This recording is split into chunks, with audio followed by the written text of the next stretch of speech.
То, как мы помним, вот этот каминчик угловой, да. И вот какую штуку я сделал. Делал все бюджетно, из чего есть.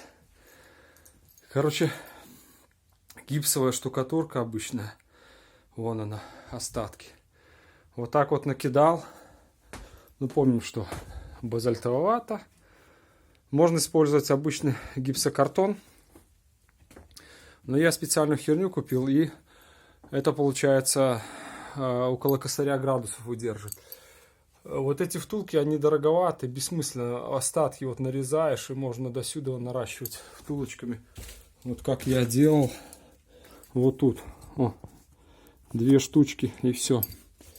В общем, получится ситуация вот такая. Это обычный вагончик, обычный домик, вагончик. Ну вот как вышло.